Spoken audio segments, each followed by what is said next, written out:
The mask mandate has been lifted as of tomorrow, and Governor Edwards made the announcement this afternoon, but he said that doesn't mean that you shouldn't continue to wear them. Good evening, everyone, and thanks for watching. I'm Katie Moore. Sharice is off tonight.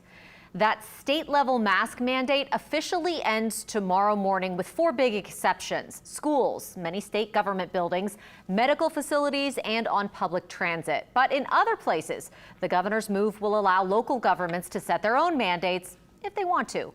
As Mike McDaniel explains, there's still some worry out there, and don't expect masks to just disappear overnight. Chloe Russo started wearing a mask before it was a statewide mandate back in mid-July. I just feel it's our responsibility to keep everyone safe. Beginning Wednesday morning, that mandate ends. I think it is a reflection of where we are at this stage of the pandemic. Governor John Bel Edwards says because of improving COVID numbers, local governments and individual businesses can now set their own rules. There are some exceptions, though. Masks will still be required inside many state buildings, on public transit, at K-12 schools, at colleges and universities, and inside healthcare facilities. I've been vaccinated for a month, so I'm kind of glad to see that I can at least express,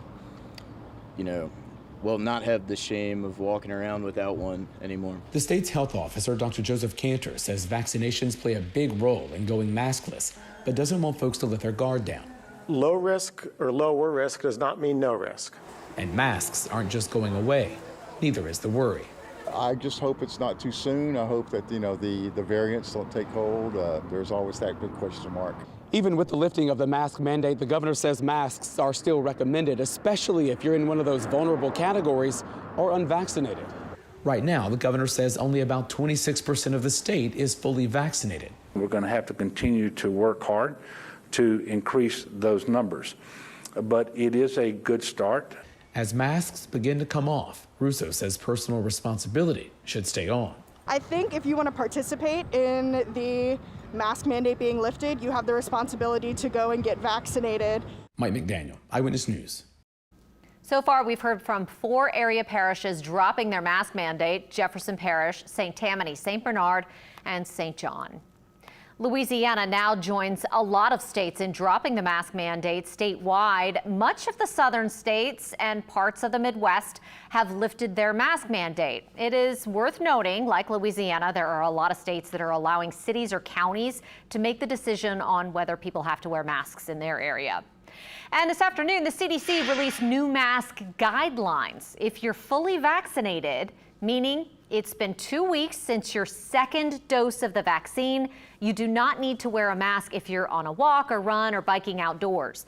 If you're at a small outdoor gathering, you don't need them either, or dining at an outdoor restaurant. You will need to wear one if you're in a crowded place, though.